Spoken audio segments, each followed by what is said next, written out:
साथियों नमस्कार। हलचल इंडिया से मैं राजेश सिंह राठौर। आज़ादी के 70 साल बीत गए और हम आज़ादी का मतलब नहीं समझ पाए। सत्ता बदली, चेहरे बदले, लेकिन शासकों का चरित्र नहीं बदला, समाज का विद्रूप नहीं बदला। हम विकास के कीर्तिमान गढ़ते चले गए, उन्नति के शिखरों पर चढ़ते चले गए। हमने स्कूल बनाए, कॉलेज और विश्वविद्यालय बनाए, ऊंची ऊंची इमारतें खड़ी की, उद्योग धंधे बनाए, सड़कें बनाई, बड़ी बड़ी मशीनें और टैंक बनाए। हमने अस्पताल बनाए, डॉक्टर बनाए, इंजीनियर बनाए, सैनिक बनाए, फौजें बनाई।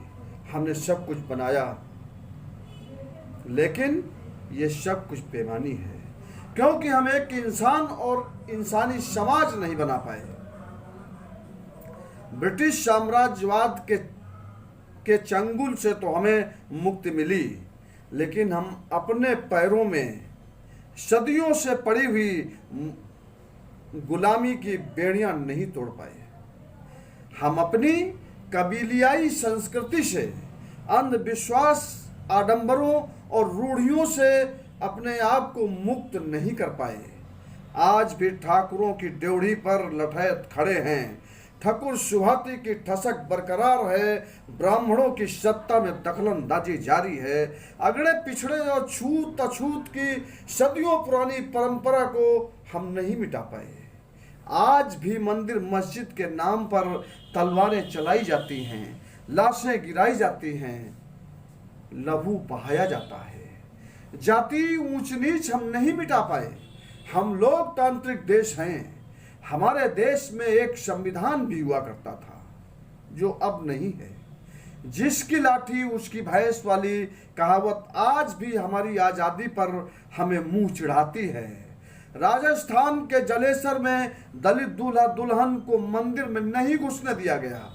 देश आज़ादी के 75 साल होने पर अमृत महोत्सव मना रहा है और देश का नागरिक सत्ता की साजिशों में फंस मस्जिदों में भगवा लहरा रहा है।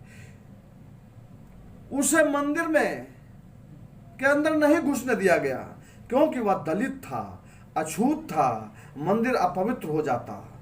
यह ठीक भी है, इनके साथ ऐसा ही होना चाहिए।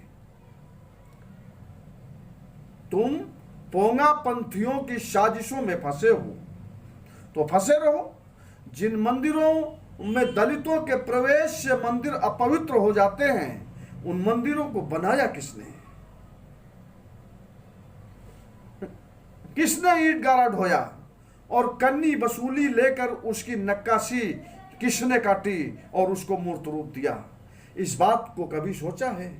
ठाकुर साहब और पंडित जी मजदूरी तो कर नहीं सकते, क्योंकि वह हुकूमत के नुमाइंदे हैं। खेती कर नहीं सकते। खेतों से लेकर खलिहानों तक दलित, हाँ शूद्र ही कह लीजिए या छूत कहिए, या जो सबसे खराब शब्द हो उसका इस्तेमाल कर सकते हैं। अनाज और सब्जियां वही उगाता है, तब ये मंदिर और अनाज सब कुछ अपवित्र क्यों नहीं होता? राम मंदिर आंदोलन में जो लाखों कार सेवकों की भीड़ थी, जो उसके लिए लड़े और मरे, लगभग इन्हीं दलित जातियों के लोग थे, यही सूत्र थे।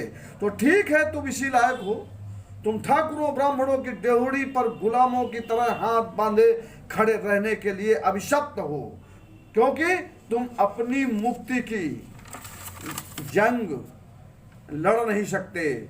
तुम सत्ता की चाकरी करो, तुम सत्ता की चाकरी करो, यही तुम्हारे लिए ठीक है।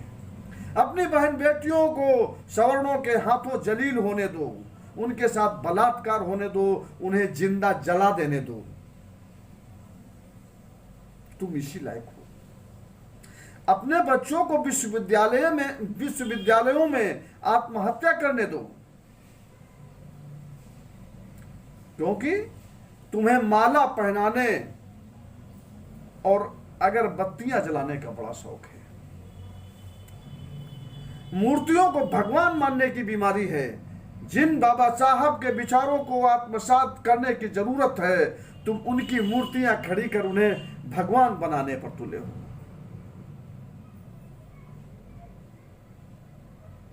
तो तुम्हारा कुछ हो नहीं सकता।